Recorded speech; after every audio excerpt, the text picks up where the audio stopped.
నమస్తే BCN news కి స్వాగతం. నా పేరు నీలిమ. ముందుగా ముఖ్యాంశాలు.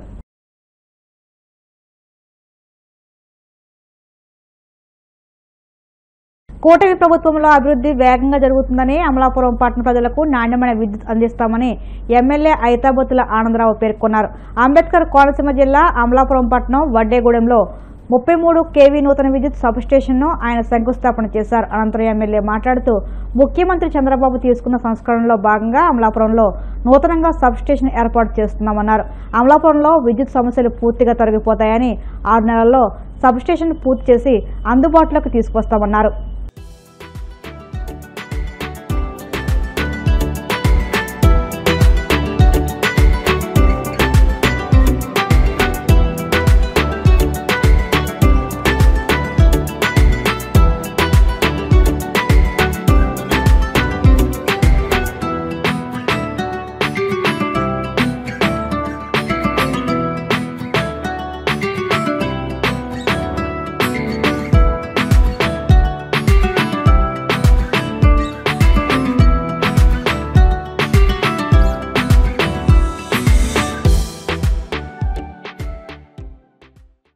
ప్రభుత్వంలో అభివృద్ధి అనేది వేగవంతంగా ఈ రోజు రాష్ట్రంలో జరుగుతుంది అనడానికి ఈ రోజు శంకుస్థాపన చేసినటువంటి ఈ 33 kV సబ్ స్టేషన్ నిదర్శనమని సందర్భంగా తెలియజేసుకుంటున్నాను. విద్యుత్ శాఖ మంత్రి గారు గొట్టిపాటి రవికుమార్ గారు యొక్క ఆధ్వర్యంలో ముఖ్యమంత్రి గారు తీసుకున్నటువంటి విద్యుత్ సంస్కరణలో భాగంగా అమలాపురం పట్టణానికి తూర్పు వైపున ఉన్నటువంటి ఈ అభ్యర్థి కాలనీ దగ్గర ఉన్నటువంటి సబ్ స్టేషన్ తర్వాత, అలాగే పశ్చిమాన ఉన్నటువంటి మున్సిపల్ కాలనీ పక్కన ఉన్న ట్రాన్స్ఫార్మర్ తర్వాత టౌన్ లో దక్షిణం వైపు ఈ యొక్క సబ్ స్టేషన్ లేకపోవడం వల్ల ఈ దక్షిణం పక్కన పట్టణానికి అంతా కరెంటు సమస్యలు తీవ్రంగా ఉన్నాయి. కాబట్టి వాటిని పరిష్కారం చేయడానికి ఇక్కడ అధికారులు, విద్యుత్ అధికారులు సూచించిన విధంగా స్థలాన్ని కేటాయించి ఈ రోజు ఇక్కడ శంకుస్థాపన చేసుకున్నాం. భవిష్యత్తులో దక్షిణ వైపు ఉన్న పట్టణం కరెంటు సమస్యలన్నీ పరిష్కారం అవుతాయని సందర్భంగా తెలియజేసుకుంటూ, ఇదే కాకుండా అమలాపురానికి మొన్న ఎస్ఐ గారిని కోరాను. 220 kV కూడా అమలాపురంలో ఏర్పాటు చేయాలని. అమలాపురంలో 130 kV కూడా 130 kV 220 kV రెండు అమలాపురంలో అరేంజ్ చేస్తే భవిష్యత్తు జిల్లా అవసరాలకి, జిల్లా హెడ్ క్వార్టర్ అవసరాలకి సరిపోతుంది. కాబట్టి ఆ విధంగా చేయమని ఎస్ఐ గారిని కూడా కోరాను. త్వరలో విద్యుత్ శాఖ మంత్రి గారిని కూడా కోరి ఇవన్నీ తీసుకొచ్చి అమలాపురం ప్రజలు ఏ అభివృద్ధిని అయితే కోరుకుంటున్నారో ఆ అభివృద్ధిని ఇవాళ మనం ఇవ్వడానికి ప్రభుత్వం తరఫున కృషి చేస్తానని తెలియజేసుకుంటూ ఈ సందర్భంగా అందరికీ కూడా ధన్యవాదాలు చేసుకుంటున్నాను. రాష్ట్రంలో ఇప్పుడు రెడ్ బుక్ రాజ్యాంగాన్ని యథేచ్ఛగా అమలు చేస్తున్నారని, దానివల్ల ఎమర్జెన్సీ పరిస్థితులు కనిపిస్తున్నాయని మాజీ ముఖ్యమంత్రి వైసీపీ అధ్యక్షుడు జగన్మోహన్ రెడ్డి విమర్శించారు. రాష్ట్రంలో చంద్రబాబు ఇప్పుడు విషభుజాలు నాటుతున్నారన్న ఆయన అవే రేపు వృక్షాలవుతాయని, అప్పుడు సరిగ్గా ఇదే కొనసాగుతుందని వెల్లడించారు. ఇది ఒక తప్పుడు సాంప్రదాయమని, దీని చంద్రబాబు ఇప్పటికైనా గుర్తించారన్నారు. నెల్లూరులో పర్యటించిన జగన్ అక్కడ జైల్లో ఉన్న మాజీ మంత్రి కాకాని గోవర్ధన్ రెడ్డిని పరామర్శించారు. అనంతరం నగరంలోనే ఉన్న మాజీ ఎమ్మెల్యే నల్లపరెడ్డి ప్రసన్న కుమార్ రెడ్డి ఇంటికి వెళ్లి ఆ కుటుంబాన్ని కూడా పరామర్శించారు. వారి ఇంటిపై జరిగిన దాడి వివరాలు తెలుసుకున్న ఆయన ఆ తర్వాత మీడియాతో మాట్లాడుతూ ప్రభుత్వ వైఖరిని వెంటగట్టారు.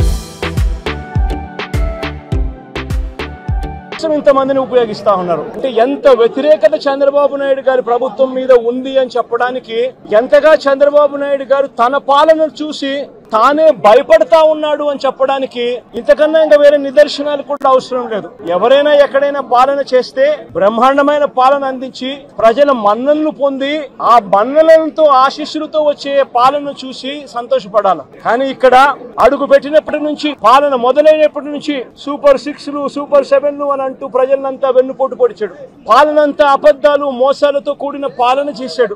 వ్యవస్థలన్నీ పూర్తిగా నీరుగారిపోయిన పరిస్థితులు కనిపిస్తా ఉన్నాయి. స్కూళ్లు నాశనమైపోయాయి. 6 త్రైమాసికాలు ఫీజులు అందక, విద్యా దీవెన, వసతి దీవెన అందక పిల్లలు చదువులు మానేస్తా ఉన్న పరిస్థితులు, నాడు నేడు ఆగిపోయిన పరిస్థితులు, గోరు ముద్ద అన్నది రోజుకొక మెనూతో పిల్లలకు ఆహ్లాదకరమైన తిండి అప్పట్లో వస్తా ఉంటే ఈ రోజు స్కూళ్లలో తిండి తినాలంటే భయపడే పరిస్థితులకి పిల్లలు వెళ్ళిపోయిన పరిస్థితులు, నాడు నేడు పనులు ఆగిపోయిన పరిస్థితులు, ఇంగ్లీష్ మీడియం గాలి కొదిలేసిన పరిస్థితులు, టోఫుల్ అనేది 3వ తరగతి నుంచి ఒక పీరియడ్ దాకా తీసుకొచ్చిన చరిత్ర గత పాలనలో మాకుంటే ఇంగ్లీష్ మీడియం టోఫుల్ పీరియడ్లను ఎత్తేసిన చరిత్ర చంద్రబాబుకు ఉంది. ఆరోగ్యశ్రీ సేవలు గత 14 నెలలుగా చంద్రబాబు నాయుడు ముఖ్యమంత్రి అయిన తర్వాత నెలకు 300 కోట్ల రూపాయలు ఖర్చు అయ్యే ఆరోగ్యశ్రీని దాదాపుగా 4,000 కోట్ల రూపాయలు బకాయిలు పెట్టాడు పెద్ద మనిషి. ఆరోగ్య ఆసరా గాలికెళ్లిపోయిన పరిస్థితి. మా ప్రభుత్వ హయాంలో 25 లక్షల దాకా ఉచితంగా వైద్యం తీసుకునే పేదవాడు గర్వంగా ఏ పేదవాడైనా హాస్పిటల్కు కార్పొరేట్ హాస్పిటల్కు వెళ్లి తలెత్తుకుని వైద్యం చేయించుకునే ఆ పేదవాడు వైద్యం అందక నెట్వర్క్ హాస్పిటల్స్ ఈ రోజు బోర్డు తిప్పేసిన పరిస్థితుల మధ్య ఈ రోజు పేదవాడి ఆరోగ్యం నడుస్తా ఉంది. ఈ రోజు రైతులకు ఏ పంటకు కూడా గిట్టుబాటు ధర రాని పరిస్థితి. చంద్రబాబు నాయుడు గారి పుణ్యాన ఉచిత పంటల బీమా గాలికి వదిలేసిన పరిస్థితి. చంద్రబాబు నాయుడు గారి పుణ్యాన రైతులకు అందుతా ఉన్న రైతు భరోసా అన్న పథకం చంద్రబాబు నాయుడు గారి దగ్గరుండి కూనీ చేసిన పరిస్థితి.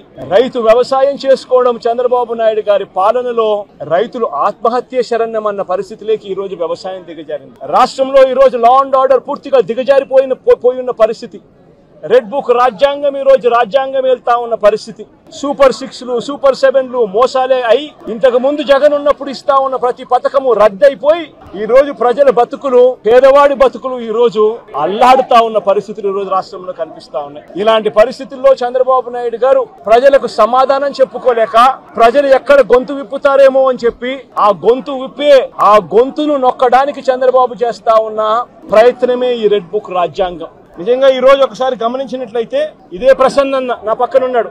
నెల్లూరులో జరిగిన ఈ 2 ఉదంతాలు చెప్తా ఎంతగా దిగజారిపోయాడు చంద్రబాబు నాయుడు అని చెప్పడానికి 2 ఉదంతాలు స్పష్టంగా కనిపిస్తాయి. నా పక్కన ప్రసన్న ఉన్నాడు. 6 సార్లు తాను ఎమ్మెల్యే. అలాంటి ప్రసన్నను చంద్రబాబు నాయుడు గారు గతంలో ఎప్పుడు జరగల ఇలాంటి పరిస్థితులు. రాష్ట్రంలో ప్రత్యర్థులు ఎవరైనా కూడా ప్రెస్ స్టేట్మెంట్లు ఇచ్చుకుంటా ఉంటారు. అటువైపున ఉన్న పార్టీ వాళ్ళు ఇటువైపున వాళ్ళు ప్రెస్ స్టేట్మెంట్లలో స్టేట్మెంట్లు ఇస్తారు.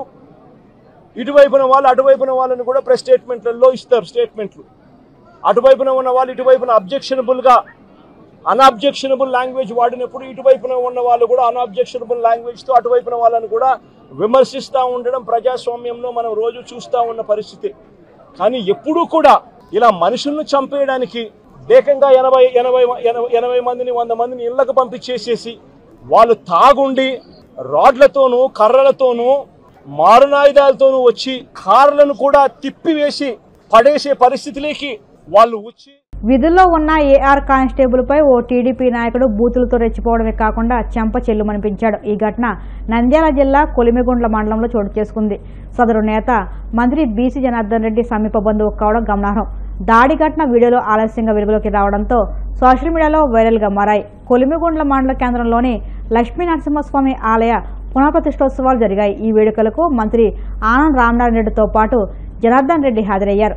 మంత్రులు ఆలయంలో పూజలు నిర్వహిస్తుండగా బయట టీడీపీ నాయకుడు మంత్రి బీసీ జనార్దన్ రెడ్డి సమీప బంధువు బీసీ మదన భూపాల్ రెడ్డి లోపలికి వెళ్లేందుకు ప్రయత్నించాడు. అయితే భద్రతా కారణాలు ప్రోటోకాల్ దృష్ట్యా ఆయన లోపలికి పంపేందుకు పోలీసులు నిరాకరించారు. లోపల రద్దీ ఉందని మంత్రులు వచ్చాక పంపుతామని చెప్పినా భూపాల్ రెడ్డి వినలేదు. ఈ సమయంలో మాట్లామాట పెరిగి గొడవకు దారితీసింది. విధుల్లో ఉన్న ఏఆర్ కానిస్టేబుల్ యశ్వంత్ కుమార్ పై భూపాల్ రెడ్డి పచ్చి బూతులతో రెచ్చిపోయాడు. మరింత ఆగ్రహానికి లోనే ఆ కానిస్టేబుల్ పై చేయి చేసుకున్నాడు. కానిస్టేబుల్ ఫిర్యాదు మేరకు కేసు నమోదు చేసినట్లు కొలిమిగుండ్ల సీఐ రమేష్ బాబు వెల్లడించారు. కానిస్టేబుల్ పై దాడి ఘటనను మంత్రి బీసీ జనార్దన్ రెడ్డి ఖండించారు. ప్రజాప్రభుత్వ పాలనలో ఇలాంటి ఘటనలకు తావులేదన్నారు. దాడికి పాల్పడిన వ్యక్తి తన తమ్ముడైనా మరెవరైనా సరే చట్ట ప్రకారం చర్యలు తీసుకోవాల్సిందేనన్నారు. కోనసీమ తిరుమలగా వదిలుతున్న వాడపల్లి శ్రీ వెంకటేశ్వర స్వామి ఆలయంలో శుక్రవారం ప్రత్యేక పూజలు వైభవంగా నిర్వహించారు. మంగళవాద్యం నడుమ శ్రీ స్వామి అమ్మవార్లకు మేల్కొల్పు సేవను నిర్వహించిన అనంతరం ఐశ్వర్యలక్ష్మి హోమాన్ని జరిపించారు. అర్చకులు శ్రీ స్వామి అమ్మవార్ల వసంత మండపంలో అష్టోత్తర పూజలు నిర్వహించగా ప్రత్యేక అలంకారంలో ఉన్న స్వామిని దర్శించుకుని భక్తులు తరించిపోయారు.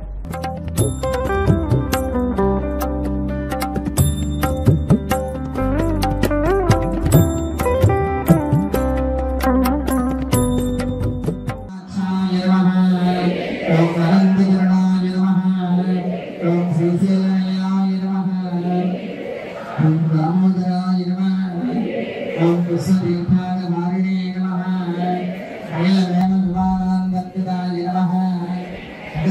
कारुण्यार्थदा शेषजनप्रद्योचनाय नमः वासुदेवाय नमः ओम देवतरञ्जनवासिने नमः ओम वामदेवप्रियाय स्तप्त्याय नमः ओम मार्कण्डेय महादेवजाताय नमः ओम ब्रह्मगुप्तोत्सवाय नमः शङ्खचक्रासङ्करामाय नमः ताग्रविग्रहाय नमः ओम केशवाय नमः विश्ववेदागहरिणे नमः तीर्थस्वामय सानरोजाय ज्ञानचन्द्रसमुद्भवात्मने नमः ओर्मूर्तये नमः देवागहरिणे नमः।